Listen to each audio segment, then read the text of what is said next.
bear with me as I get used to all the technology. Usually I'm just kind of at my desk doing things. So we're going to get to know each other, and really by that I mean you're going to get to know me. I'm going to tell you a lot about myself, so you have a good base on who I am and kind of where I'm coming from with this. I'm going to talk to you a little bit about our firm and why I think it's a great place to work, and really just about mid-sized firms in general. I'm sure you've heard a lot about Big Four and things like that, but I think that gives you, there are other options out there, so I want to talk about that. And then most importantly, I'm going to talk about interviewing and recruiting. I do all our recruiting. I do our interviewing on campus. I'm going to be here, I don't know, I'm a lot of different schools in the next few weeks, so this is one of them. In the next few weeks I'm going to be here. I'll get you that date at the very end. I'm doing some interviewing, so I'll give you some tips. Please, please, please, if there are any questions at all, just raise your hand, interrupt me. I'm totally fine with that. If anybody wants to eat pizza, there's pizza in the back, not on the metro side, but just here, and there might be on the side there. But feel free to go up and get pizza. I know it's really frustrating if someone's talking to you and there's food and you smell the food and you're hungry and you're like, you just want me to shut up. So we're going to do that. So first off, I'm going to tell you a lot about myself.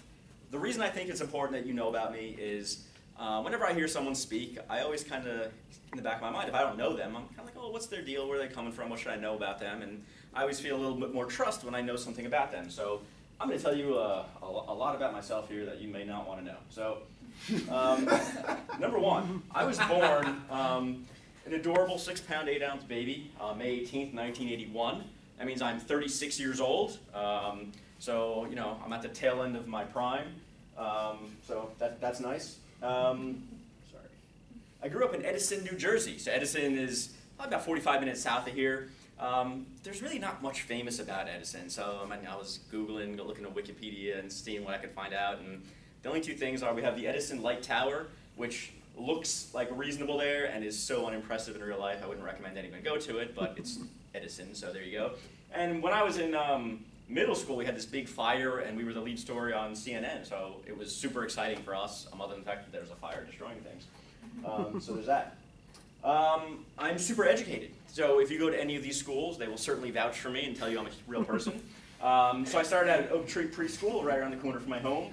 Went to Woodbrook Elementary School, Woodrow Wilson Middle School, J.P. Stevens High School, and the College of New Jersey. If anyone has any questions, go get transcripts. I actually met someone at, I was down at Rowan a few weeks ago, and I've never been there before, so I met their Career Service Center girl, and she was like, oh, my mother-in-law used to teach up in Edison, and I was like, oh, what's your mother-in-law's name? And she told me, and I was like, oh, she was my 2nd grade teacher. Of course she remembered me, because I was such a good student, so if anyone questions it, I will get you her as a reference. I didn't always want to be an accountant, so, and accounting is a great career. I really do think it is, and you can do a lot with it. But when you're little, you don't want to be an accountant. I've never met anyone that was 4 years old and said, I want to be an accountant when I grow up because it's so much fun. So the first thing I really wanted to do was be a professional wrestler. So when I was little, that's the Macho Man and Hulk Hogan. They were the two coolest guys. That's kind of who I wanted to be. My parents, great people, but they squashed my dreams. Told me that wasn't going to be the best idea to try something else. So I agreed. I went into college as a journalism major. So as you're going to see in a few slides, I'm a huge sports fan. Sports are very important to me. So I was like, I'm going to be a sports journalist. This is going to be great. I'm too short and unathletic to actually play sports, so that's what I'm going to do. So I went to school, and they had these little career sessions where they'd have speakers come in that were in that career, similar to what I'm doing here today. And like the guy that showed up almost like he was a professional. He had like holes in his shoes, and he looked like he was almost homeless. And I'm thinking to myself, this guy's been doing this for like 20 years and makes no money, and I want to be accustomed to a nice lifestyle, so I'm not going to do this. So I was like, let me try accounting. And I went into accounting, and I found out there was a lot of great opportunities, and I ended up staying there. So I interned with the firm, Wilkin and Guttenplan. As you can see, I've been there a very, very long time. This was my spring semester 2002. I interned there. It was a good experience. They made me a full-time job offer because I was one of the greatest interns they've ever had. And so my senior year in college, I had a job waiting for me when I was done. So all I had to do was pass the rest of my classes, and I was able to do that. TCNJ graduated in May 2003, 138 credits. I tell you that because I was one of those transition classes that 150 credits became important for. So they really didn't have a plan at that point. So it was like my senior year, I took a lot of really ridiculous classes to get the credits because no one was offering really masters in accounting or anything, or masters in tax. It was very specific at that time. So I gave that a shot. I had a GPA between 3.3 and 3.4. I tell you that because I had to go back and look that up for these presentations. You're not going to remember your GPA in 3 or 4 years. It's not going to stick with you the rest of your career. What I can tell you will stick with you is the next thing, the CPA. If you get your CPA, there you are. You win, you are in good shape for the rest of your career. I got a perfect score on the CPA exam, 76, 78, 79, and 82. That means I studied just about enough to pass with a 75. I didn't study too hard and try and get 100 to impress anybody. And once again, these scores I have to look up to put on here because you'll never remember them because I can tell anyone I got anything. But I would like to be honest with you. I work in our audit department, which I'll get into a little bit, and I'm in charge of on-campus recruiting, so that's why you're supposed to be kind of nice to me. Quick little quote, again, I'm going to go through a few more things. In between goals is a thing called life that has to be lived and enjoyed, and this is what I do for my enjoyment. I realize I'm in a kind of an odd country to be telling you I'm a Philadelphia Eagles fan, but I am. I apologize if that's offensive to people, especially after the game on Sunday. I'm not sorry, but that's that. So anyway, these are all the teams I'm fans of. As I kind of said at the bottom, I haven't really been too happy with life in a long time. One of the big things I like to do is go to big sporting events. It's very important to me. So I've been to 2 Super Bowls. Went to the one where the Eagles played. I don't remember the result because I was busy crying. I went to the one where the Giants beat the Patriots back in 2008 when you guys were probably in like elementary school or something with the Tyree catch. I've been to a couple World Series. I'm a big golfer, so I've been to the Masters, some U.S. Opens, and a bunch of different things like that. So I get around. I've been to a bunch of different baseball stadiums. So as you can see, I'm a big sports nut. This is the most important thing in my life. This is my best friend, Snickers. She's my little buddy. She's my kind of my little Buddha, and I go to her for advice every day. So she's really important. Let's see. I've driven a bunch of different cars in my life. Started out with a little Dodge Stratus. Had a real creaky door, so it was really awkward for people. And I'm driving an Audi now, and it's pretty nice, and you know I get around easily, and it was fun. So as a it looks like I might be like interested in murder and things like that. I'm really not, but I'm when I was little, I was like, who likes Dateline and 48 Hours and all these weird things about murder? I'm obsessed with it now. All right, I'm old, and I think they're so interesting, so I'm watching all that stuff, and whatever the other funny shows and all that stuff. So you say, all right, you like a lot of things. So what don't I like? Shaving. It just bothers me. Maybe I'm just a little sensitive skin. I don't know. Bothers me. Ties. I hate ties. I hate putting a rope around my neck, but it's classy. So if you're going for an interview, you need to have a tie on. And even I'll have a tie if I'm interviewing you, but I might be joking. Roller coasters. I don't get roller coasters. I'm terrified of them. I go on them. I just want to get off them. The Kardashian thing, I don't get. The Cowboys and the Red Sox are obviously. God bless you. The Cowboys and the Red Sox are obviously everything that is bad in the world to me. And Tom Brady is just, the guy is married to a Brazilian supermodel who is worth more money than he is. He might be I hate him, but he's the best quarterback maybe ever. He has 5 Super Bowl rings. His life is too good. I want something to knock him down a peg, but so that's why I don't like him. So here's some more information about me. Here's my work email, my personal email, my work phone, my home phone, and my cell phone. The one thing I always laugh at is my home phone and my work phone are very similar, and I'm pretty confident I give my home phone out to clients a lot. Like, whose home phone ends in 3000? It's a very odd thing, but so that's that. Wilkin and Guttenplan. So now we're off me. Does anybody have any questions about me? You couldn't possibly, because I've told you everything you ever wanted to know. Getting to know Wilkin and Guttenplan. So these are the 2 founders. This is Wilkin, and that's Guttenplan. They are literally the 2 most different people you will ever meet. They can barely have a conversation with one another because they have 0 in common, other than the fact that they started this accounting firm. Ed Guttenplan is the current president of the New Jersey State Society of CPAs. That's a very prestigious position. He's the current president. He is your classic accountant, like straight as an arrow, super conservative. So we have this new thing where you dress for your day, you wear, jeans and stuff like that. Like, I don't think he owns jeans. Like, he's always in classy gear. And Wilkin is like the other side. Like, his office is a disaster.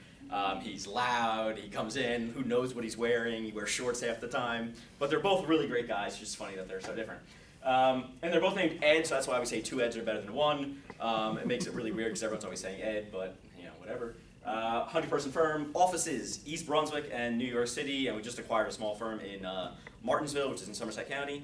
The New York office is more of a strategic office, not fully staffed, so if you you do work with us and things like that, you're really probably going to be doing most of the stuff in East Brunswick and maybe just traveling to New York periodically. We do audit tax consulting. You will hear every public accounting firm that come in, they're going to say, we do audit, we do tax, we do consulting. We do the same thing as other accounting firms. Yes, sir? We got a question. Oh, we got a question. Okay, 1 second. Let me see. All right, go ahead. Okay, for the office in East Brunswick, would you have more job opportunities there or in the New York City office? Okay, so we really are fully staffed in our East Brunswick office, so that's where all the jobs are. I feel weird looking here and knowing you're here, but just to bear with me. But the New York office is really just for certain people in different practice areas, and we really rarely will have a lot of staff members there. Does that answer your question? Yes, thank you. Thanks. Good catch. So we do audit tax consulting. The only thing we don't do that a lot of the big firms probably do is wealth management, which is just a whole different animal that we're not involved in. Real estate is our niche market.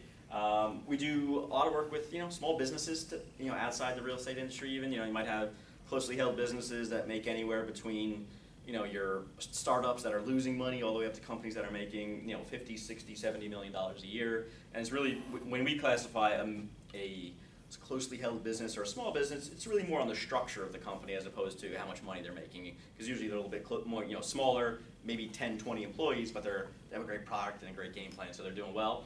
The most interesting part of our practice for most people is that we do work on professional baseball players. We take care of their taxes. If you are a professional athlete, you have to pay tax in every state that you play in. So they have these massive tax returns at the end of the year. And some of them are smart, but they're not all like the sharpest tools in the shed, so they need people like us to come in and help them. Some of these guys, we actually we pay their bills. We do a lot of planning for them. So every now and again you'll get a professional baseball player trotting around our office. So that's kind of cool to see. And like I said, the newest thing we have is dress for your day. So you kind of wear jeans and do what you want to do to get through the day.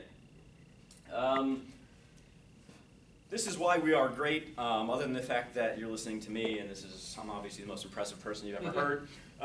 Accounting Today, which is like the Sports Illustrated for the accounting world. Several years ago, we were voted the best mid-sized accounting firm to work for in the entire country. We've been on their list every year that they've done that ranking, and usually we're in the top 10. NJ Biz, we were voted the best mid-sized company to work for about 10 years ago, and we've been in the top 10 ever since, and we're almost always the top-rated mid-sized accounting firm. We won a Corporate Culture Award, and we've been rated as one of the best places to work for millennials. So that is what you guys are, that is what you should seek, and that should tell you we're a forward-thinking firm, and we're really, really concerned about our future. Everything we do is kind of future-based, and okay, let's make this change now, and how is this change going to affect us in 5 years, in 10 years? Is this the right path we want to go down? Nothing is done with a short-term view. So we're very invested in keeping the firm going for, the firm's been around for 30 years, we want to be around another 30 years. So that's kind of where we're at as a firm. Any questions specifically about my firm? I will probably drizzle in a little bit more information about it as we go, but the rest of this presentation is going to be really about you, about interviewing, resumes, things like that. Okay, super. So I'm going to move on then. Okay, so there's kind of 3 things we're going to really cover here, and one is before the interview. And really what I'm going to tell you is that most of the interview stuff is really based on prep. If you do all your prep and you're ready to go, the interview is going to be pretty easy. I'm going to talk about the actual interview and how terrifying it will be. If someone asks you to do something crazy, you just got to do it and listen, and that'll be the thing. And after the interview, really not a lot of stuff to do after that. A quick, appropriate follow-up, and you're in good shape. So without further ado, resumes. Okay, so I don't know how many of you know exactly how it works on your college campuses, but what happens is you will go into a job posting, which is on all your websites, your career services site, which is Career Quest. So you do that, and we get this big packet of resumes, and they say, all right, who do you want to interview, and we'll set it up. So let's say I get 40 resumes. I love all you guys. I wish I had the time to, but no one's interviewing 40 people. So really our first thought is, all right, is there anyone here that's just not going to be cut out for this position that we don't have to worry about? And a lot of times there's not anybody, but you can make errors on your resume that make me say, all right, that's an easy put aside. That's not someone I'm going to interview this year. So this is a couple of things that I personally look for, and I'm going to tell you where I know I'm very biased and purely my opinion. I'm going to tell you where I think a lot of the recruiters look at things. So the general stuff that you better have on there, you know, name, contact information. I always think it's nice to have an alternate email. So your school email is good, but if you want to give us a personal email, that's also good, because if we want to keep in touch down the road, those school emails, they turn off pretty quick after you graduate. They want to recycle that for somebody else, so you usually put that on there. Education should be, for me at least, is the #1 thing for a college student to put on the resume. That should be your first set of information. The most important thing you can put on there is your GPA. That's not the most important thing I look at, but if it's not on there, I assume you're hiding something. It's an easy way to say, you know what, I have 25 people I want to interview. I don't want a 26. They didn't even put their GPA on. I don't know what it is. I'm not going to sit here and get too crazy with it. So GPA, put it on there. I'm not telling you, I personally don't feel like there's a big difference a lot of times between a 3.2 and a 3.8. I know it means a lot to you guys in your grade, but at that point, I know you can do the work. I know you're intelligent, and then there's other issues we're looking at. So just keep that in mind as far as the GPA goes. Spelling and grammar, please spell everything right. I actually had someone, I saw their resume the other day. Their email is their first letter of their first name and then their last name at the school, and she had her name was spelled one way at the top, and then her last name was spelled a different way in the email. So I can only assume that she has a misspelling somewhere, and then again, that's just a case of not really paying attention or being too careful about what you have on there. Any big grammar mistakes throughout, spelling errors, that's the stuff we notice, and we say this is our first snapshot of you, and if you can't spend the extra time to go through it and make sure everything is in line and correct, what kind of worker are you going to be full time down the road? So that's very important to us. Keep it simple, which for me refers to work experience. So as a college student, we understand the idea that they have to start somewhere with your accounting internships, your accounting career. I don't expect you to have 14 pages of accounting jobs you've had in experience. What's more important to me is you can hold a job. Everyone has to start at some point. My last job before I started, I was power washing decks. I don't think that was very impressive to anybody, but it showed I could hold a job, and it showed I had some responsibility and I knew what work was. So that's all I want. Now, the next part of that is be simple with it. If you were a cashier at ShopRite, good stuff. I'm cool with that. I don't need 47 lines after that telling me what that entails, that you were able to go and find a head of lettuce outside the scanner and you were able to bring that up. That's great, but that's not going to be really applicable. We're really more looking for, what'd you do there? You were a cashier? All right, so you operated the register. I know what that is. Yeah, I don't need more details than that.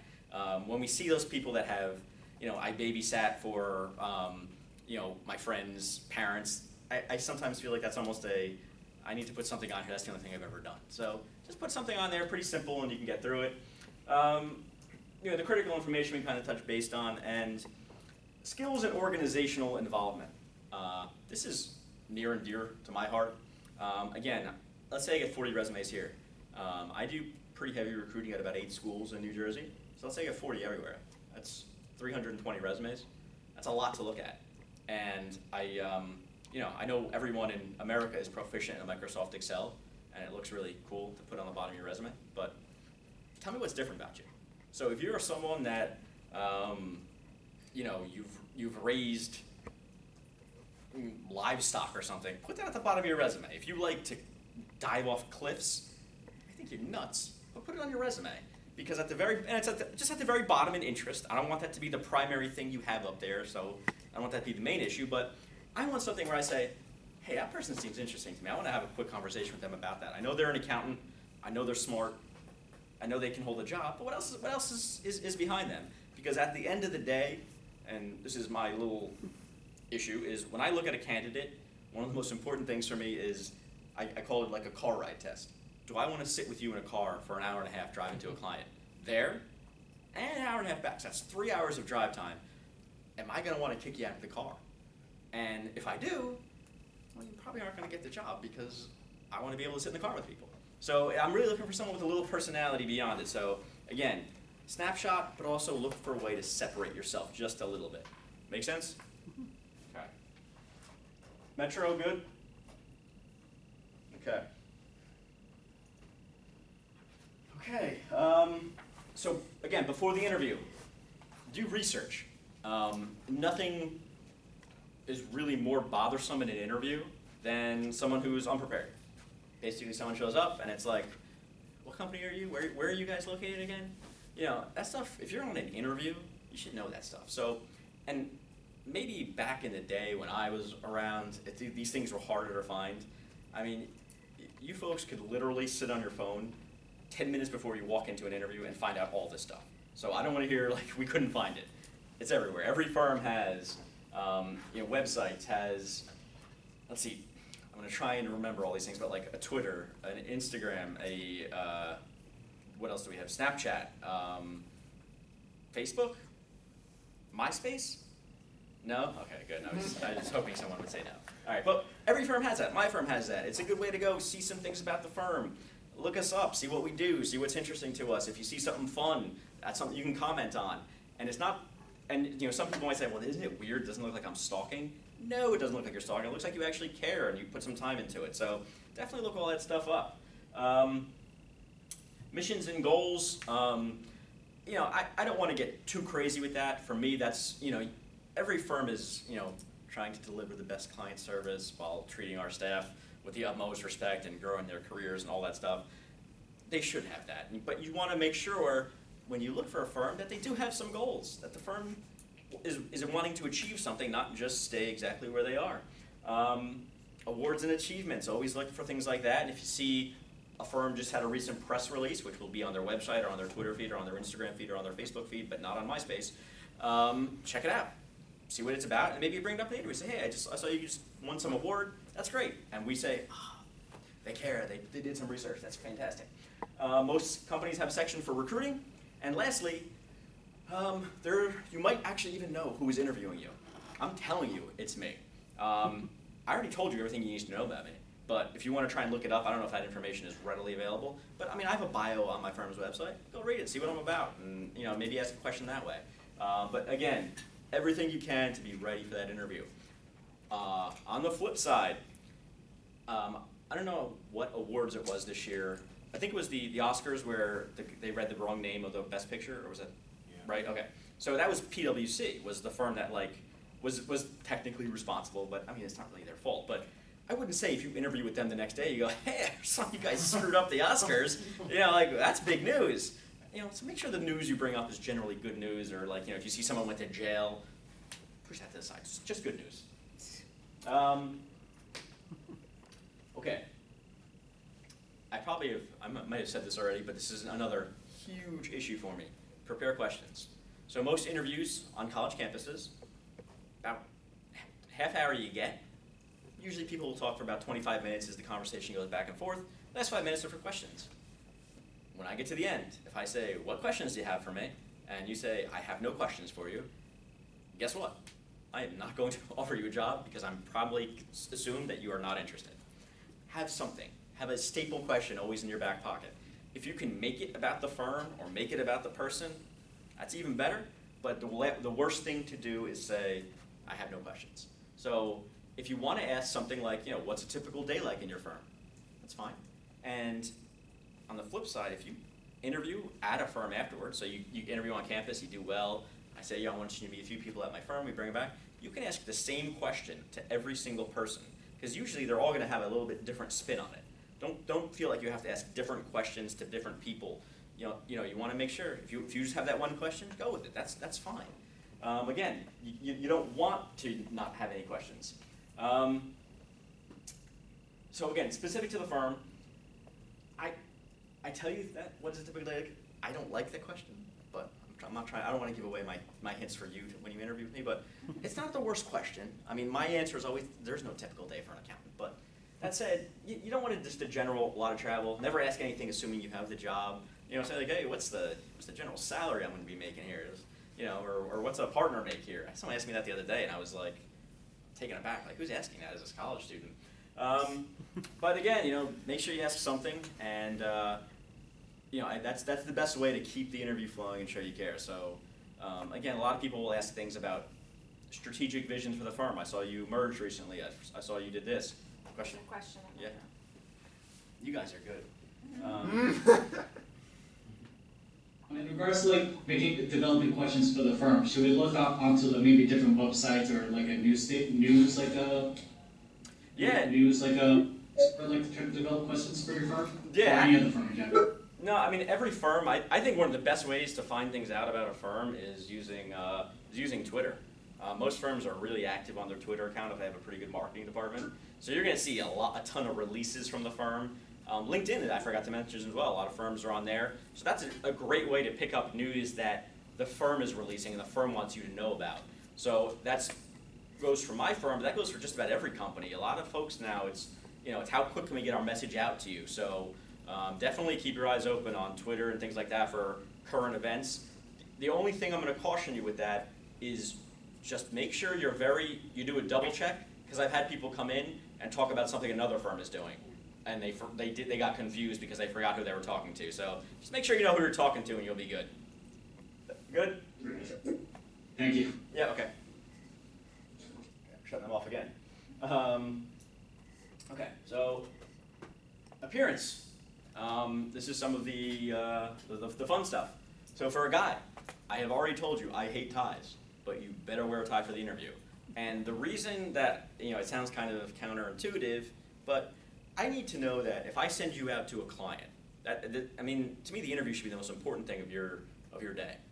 And a client, that's the pinnacle of what we want. Client interfacing, talking to the client, dealing with the client, impressing our clients. I need to know that you know what to do in those situations. Wear a tie, wear a suit. It doesn't need to be, like the fanciest suit, a Giorgio Armani brand new suit. It doesn't have to be that, but just make sure it's, you look right. Make sure it's kind of clean at least. Make sure it's not wrinkled. Again, I don't think we're asking for too much here. I think everyone can handle that. Make sure your tie is up, choking you best possible, fellas. I want to see that discomfort.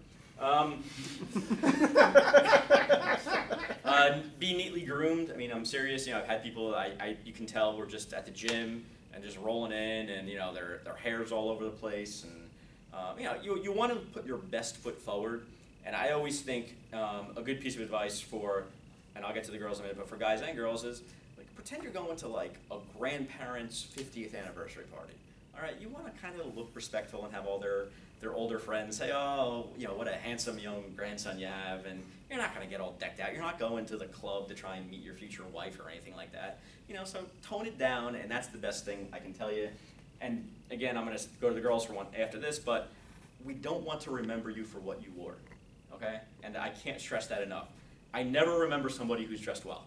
They're dressed well, good, you passed the first test. That's first impression, I'm okay with it. But when someone's not dressed right, that's it. I can't get past that almost in the interview. I'm sitting there going, wow, I can't believe they wore this. Like, look at them, crazy. And I get very, it's an uncomfortable setting. So again, it's your first impression. Make sure you look good. Okay, ladies.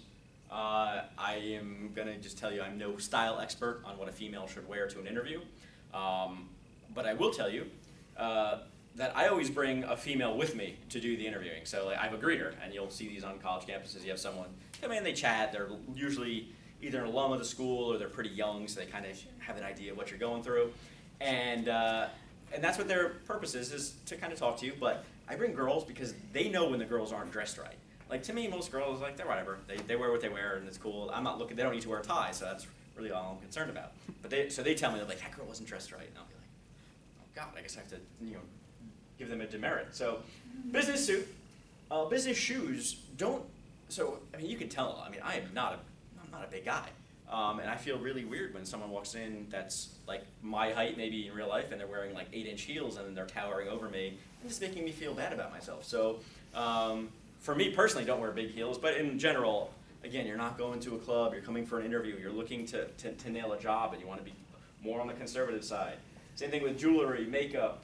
We don't need overdone here. This is a professional job interview. Tone everything down just a little bit.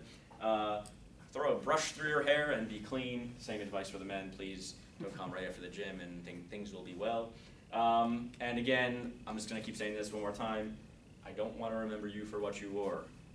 Deal? Okay. Okay, so now we have reached the day of the interview. There's two scenarios here that I'm going to cover because you're in college. So the first one is going to be the college interview. All right, I come to your campus. This could be a pretty good drive for me some days. Coming up 287 like first thing in the morning is just a brutal drive. So I'm probably going to get here and be all like disheveled and stuff. I'm be tying my tie, choking myself just to come see you. If you're living and going to school here, I anticipate that you are able to make it to the interview on time, especially if it's on campus. So 10 to 15 minutes early. If you're going to be late on campus, you better have a really good excuse. If you're going to be late to an in-office interview, call ahead. The second you think you're going to be late, call ahead. Look at, especially at the in-office interviews, you might be interviewing with another 3 people there. Those people all have taken a half hour out of their day just for you. And I'll tell you, there's some days where every half hour I have a meeting, I have something going on, so if something gets pushed back, I can't go back. So if you're going to be late, let us know, and we'll juggle things around and we'll work it in. But if you're going to be late and you don't let us know, we're probably not going to juggle it around. We're going to say, oh, well, you're supposed to be here, I'm sorry. So always call ahead. I can walk in tying my tie. You should not walk into the actual interview seeing me tying your tie. Look like you've prepared, look like you were getting ready for this. Bring some extra copies of your resume. It's just professional. And you never know how many people you might meet there. You might have 3 people that you're meeting with, and maybe one of them doesn't have your resume. Always make sure you have a copy with you. The cell phone thing, if you are coming to an office, if you can leave it in your car, leave it in your car. There are very few reasons why you should be needing a cell phone call that is more important than the interview you're in. If you have a legitimate family issue, let the interviewer know. Say, listen, and again, this goes for your whole life. My wife is expecting, my sister's expecting, my father was going into surgery or something. Let somebody know and say, I'm just waiting for a call. We're human. We're fine with that. But don't say like, oh, I just want to hear if my boyfriend did well on his test. That's not worthy of a phone call or a text or your phone vibrating all over the table during the interview. At all possible, leave it in the car. If you have it with you, put it on mute, not even vibrate, and stuff it very far away so it's not going off during the interview. Good? And so the other part is when you come to the office, you'll see, we have our little area where you come and you sit down and there's some reading materials. They are made there, just read. Look through them. Now, act interested. Otherwise, I always hear people come in and say, who'd you bring in there? They're so nervous. They're just sitting there, like panicked. And I said, well, why aren't they reading something? So go and read. Act like you've been there before. Act like you own the place. And you'll feel a lot more comfortable in that situation. And again, the greeter, I think I discussed a little bit before. Most firms are going to come with a greeter. They are just as an important part of the interview as the actual interviewer. The people that I work with, I always ask, what did you think? I want to make sure we are on the same page with this person before we move forward. And if we have any indecision, we have a long discussion about them. So I never just go forward and say, I like them, I don't care what you think. It's not how it works. So the greeter is just as important to make sure you put your best foot forward there. Okay. How to answer the questions. So this should help. I guess there's 2 ways to look at this first bullet point. Don't use one-word answers. One-word answers are not good. One-word answers make a very quick interview and make me very uncomfortable because I just have to keep going rapid fire with questions because you're not elaborating on anything. You're probably not performing well if I get to a total of 312 questions in the interview. Not ideal. I don't know if this is in this slide or the next slide. Either way, I'm going to go through it right now because I'm not sure where it's at. I think it's important. Don't ramble on. So no one-word answers, but don't go into the interview and say to yourself, I need to let this person know A, B, and C no matter what, and I'm going to tell them right off the bat. And true story, a couple years ago I was interviewing somebody at another campus. She spoke for 21 minutes after the first question I asked. Now, did she do a good job answering a lot of what my prospective questions are? Yeah, probably. She probably answered a lot of information. But she had no idea how to interview. That's not the way it is. You're supposed to, you get a question, you answer it to the best of your abilities, elaborate a little bit, and wait for the next question. I will always ask at the very end of an interview, anything you want to tell me about yourself that you didn't get a chance to tell me. There's that at the end. You can always come back with it and it's there.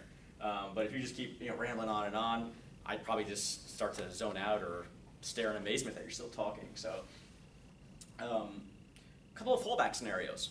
Some folks are going to ask you, tell us about a time when you got constructive criticism and what you did with it.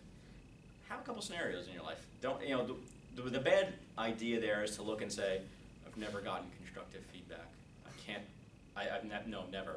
Or in middle school, I was told my penmanship was bad, so I went back and learned how to write better, and I solved the problem. That's the issue, is usually most students will draw back way in the past. Try to come up with one scenario that was a conflict, was a tough point, was someone criticizing. Just have that ready, have that in your back pocket. Some people will ask it. I'm gonna tell you right up front, I don't ask that. Because usually it's the most uncomfortable part of the interview. This is one big key for me personally. I want the interview to not be an interview. I want it to be a conversation. I want it to be back and forth. I want it to flow naturally. God bless you. For everybody I speak with, like I told you, I have a bank of questions in the back of my head that I'll just start going through, but I don't want to get to too many of them. I want to have a nice conversation, let everything flow naturally. I have most of the information I need about you on your resume to make sure you are a human being able to work and are intelligent. I'm more worried about the personality. How is this going? How is the conversation going? And then at the very bottom there, make sure you sell yourself, okay? Back to that last point. I said I might get 300 resumes over the course of the next few weeks to look at. I'm not interviewing 300 people, but I'm going to interview a lot. And you are not up against just people here. You're up against everyone in the state looking for the same jobs at the same accounting firms all around. And if you can't sell yourself and tell us why you're great, we're not going to know why you're great. So I always tell people at the end, tell me what's special about you, what separates you from your peers. So you should have some idea of what you think makes you just a little bit different than everybody else, because that's what people want to know. People don't want someone that's the exact same person as everybody else that's not going to be able to push the envelope and do something a little bit different. We want people that are creative and special. So make sure you think about that and don't forget that throughout the interview. What do I have there? Okay. So when you see the interviewer when they come in, make sure you stand up when you see them. Sitting down just looks like you're not sure what's happening. Listen carefully, respond to the questions asked. Again, listen to what the question was, respond to the question, give a little detail if the question asks for it, but don't go crazy talking for 25 minutes. Be yourself. I always tell people you're going to end up spending more time working than you probably will with your spouse for a good portion of your life. You might as well like the people you work with. The worst thing you could do is put on a big act, and then you have to realize you have to put on a big act every single day of your life because that was the person they thought they hired. I want to hire people that we like. So you want to work at a firm that you like the people that are there. So be yourself. Make sure that the firm is hiring you and the person you are, and that will be the best way to kind of get your foot in the door and have a good career. Be confident in your responses. This is the one that always baffles me a little bit. I'm asking you questions only you know the answer to. I'm asking you questions about yourself. I'm not, especially as a college student, I'm not asking you big, tricky accounting questions that you're going to sit there and might not know. These are about you. These are about your experiences. When you answer something like, yes, not sure, well, I don't know the answer. You tell me what the answer is. So very important. Be confident in yourself. These are your answers. These are questions about you. You have the right answer. I don't. So make sure you remember that. And then always thank the interviewer for their time. Say, I really appreciate you coming out here to meet with me. It was a pleasure meeting with you. We like to feel like we were wanted, like someone was happy to see us, especially if you have an interview really late in the day. Those 4 o'clock interviews can be killers for us interviewers. Just tell me that you really appreciate me coming out, and I'll probably be really nice and maybe bring you back. Post-interview, don't be stalkerish. Is going to be my best piece of advice. You don't need to email, write letters to the firm every single day until you hear a response. Okay? I think after the interview, it's always nice to send a very brief, thanks for spending some time with me. If you made a connection with the person in the interview, something happened where you had some commonality, or hey, it was nice seeing you, and I'm glad to hear that you were from Edison, or we played against your team in something, or I hope the Eagles lose this weekend if you tell me. But again, for me, that would say, hey, they did actually have a connection. They remember it, and that's how I'm going to remember them when I get that email and say, you know what, that was a pretty good candidate. Most employers are going to let you know within a week or two on if you're getting an offer. Okay? If you have any questions about that, you can always reach out to. You have someone in career services. I would use them, and that's Mark. I think most of you know.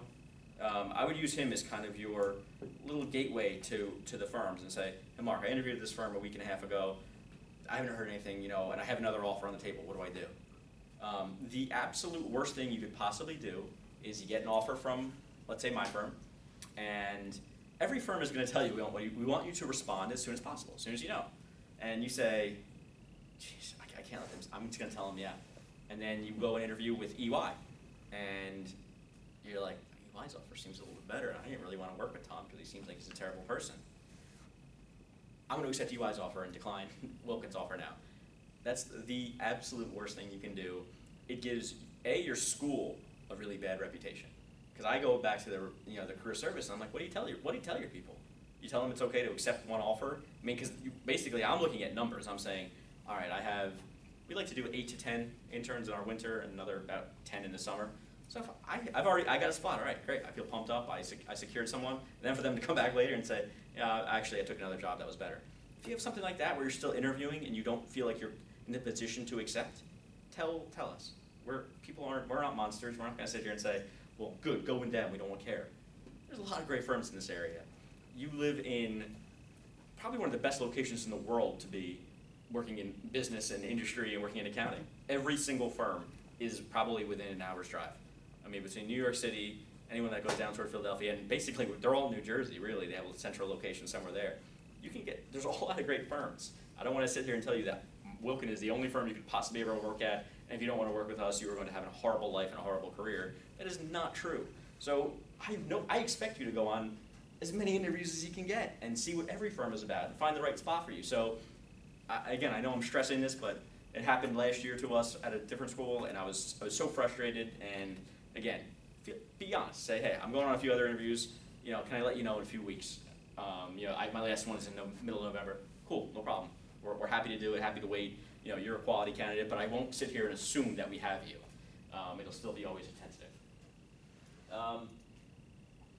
Lastly, use the interview as a learning experience. Especially for those of you who have never been on an interview before or never been on a real formal interview. You know, when you're done with it, just sit back and say to yourself, spend 5 minutes as you're walking back to your dorm or walking back to your car, just saying, all right, do I think that went well? All right, what did I mess up on? What was good? What was bad? And go from there. It's always good to reflect a little bit and take something out of every interview. So especially, and if you're the type of person that thinks, man, this was great, I did great in this, and you don't get that job, and you think you always are doing great and you're not getting a job, take advantage of career services, take advantage of friends maybe in the industry and say, what do you think comes across about me that I'm not getting these jobs? And most people are pretty honest and willing to help you, and your career services folks here will probably be the best avenue to go for that. As well, they can definitely give you some tips, do some mock interviews, and kind of get you ready, but definitely try and make sure you take something away from all your interviews.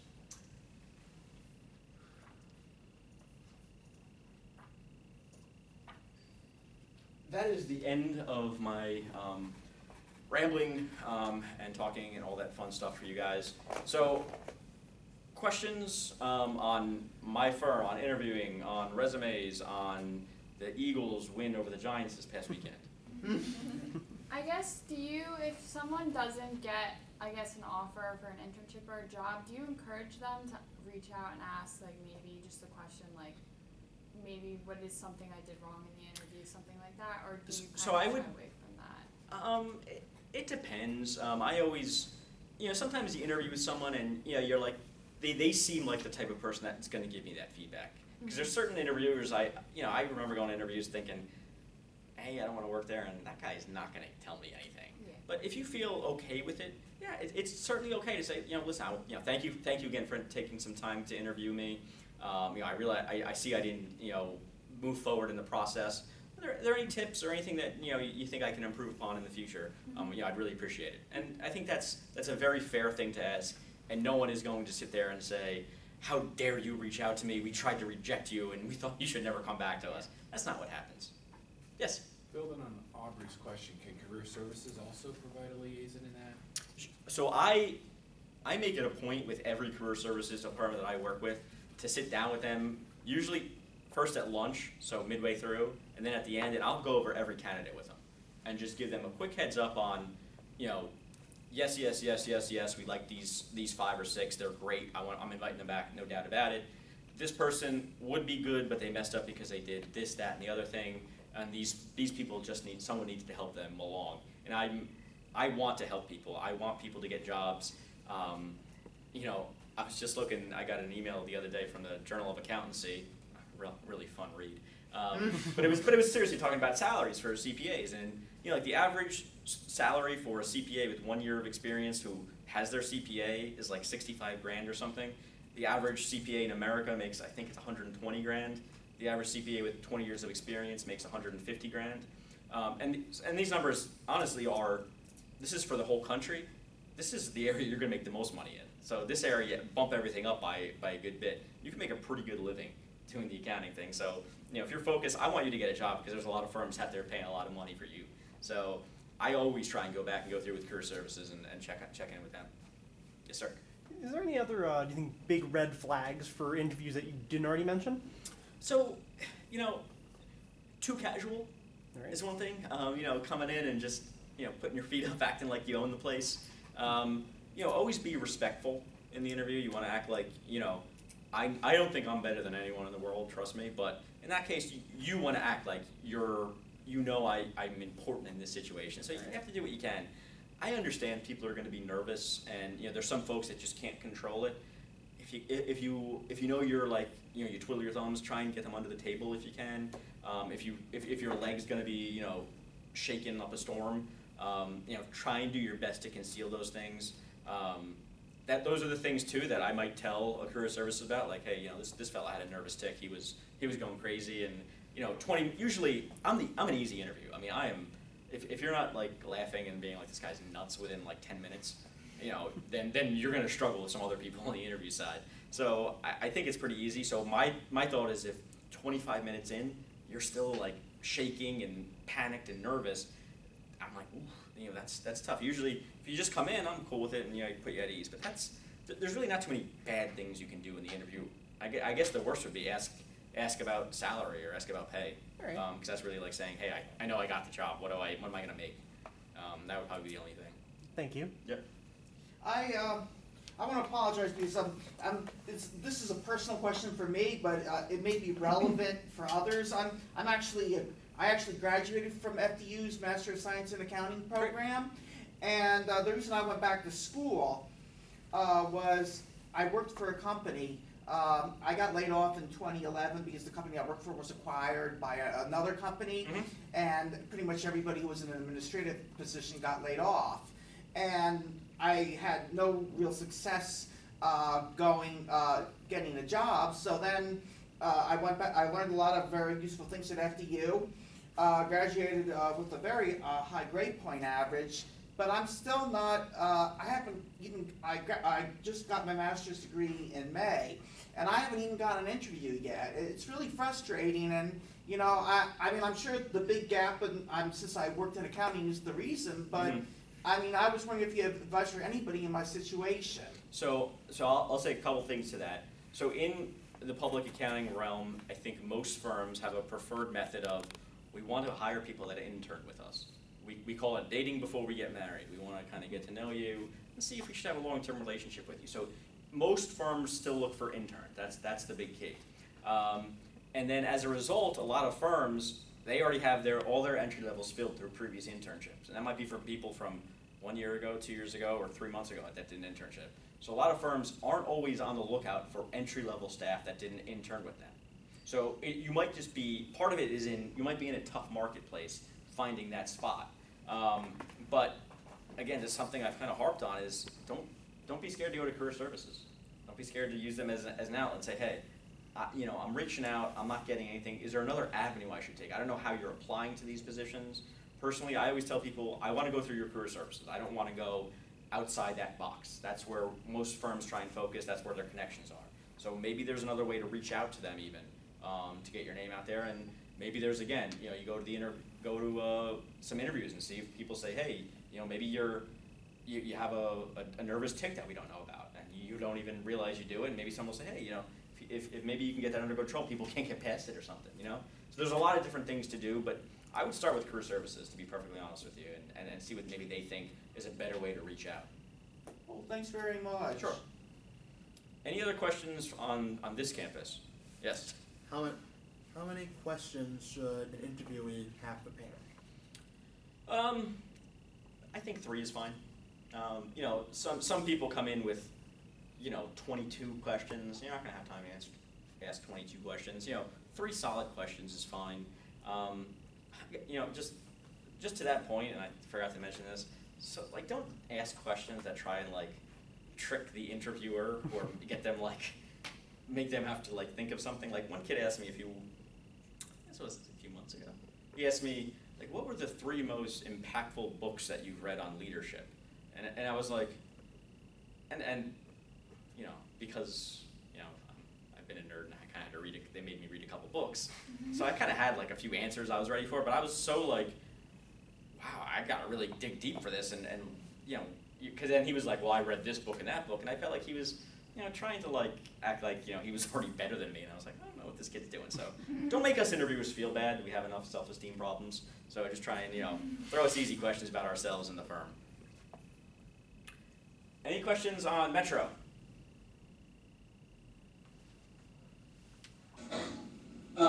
In regards to, say, like an interview, I know not all firms are the same, but like I know some will try to test you, like in regards to your field, like in regards to financial analysis, accounting related like principles and stuff.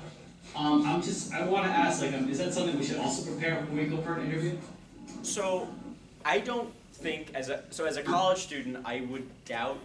So interviewers, I might ask you a question about accounting, but it is not going to be so technical that you need to be reading, you know, the most recent pronouncements. If someone's doing that, I question what their motive is in the interview if they're asking you that. You know, it might be something like explain depreciation to me, which is a very general accounting concept. We hope you've taken an accounting class. You probably have some idea, and we really are looking to see, could you explain that to me? How do you talk it through so that someone might understand it, as opposed to, you know, what about the new lease standards that came out or are coming out in January? How are you going to deal with these in your financial statement audits of, you know, your manufacturing industry or something? And we're like, you know, there's a lot there. That's not a there's nothing easy I could answer with that. So be prepared for a possible accounting question, but don't be so nervous that you find yourself up late at night reading the most recent pronouncements. If someone's asking you about that, good luck. That's all I would say. I won't. I don't think a lot of interviewers do. I meant more in regards to like analyzing of like different balance sheets and an income statement and and that type of like So how. So again, I think that goes more to the idea that, you know, when you're a college student interviewing, we're looking for different things. We're not going to anticipate that you could. I'm not going to give you a balance sheet or a P&L if that's the question, and ask you to do, you know, hey, you know, this company's debt ratio is 1.75 to 1. You know, what does that mean? What does that mean to you? As a college student, I'm not going to ask that. Now, if 5 years from now you're interviewing for a job, that might be something that comes up based on what you do. Does that answer that question a little bit better? Yes. Okay. Thank you. Any other questions from up at Metro? Okay. No. All right, thank you to you guys for listening. Thank you very much to the Madison folks here for listening. I'm going to hang around up here. For those at Metro, I have some giveaways, but I can't get them through, so I'm not sure. Can I leave some stuff here for someone? Or? Yeah. Okay, so we'll leave some stuff here for you guys that were here. And for everyone here, please take this so I don't have to carry it. Good? Yeah, I'll bring them over next week for them. Okay, everybody, again, thank you very much to the Metro Group and to the Madison campus. Thank you.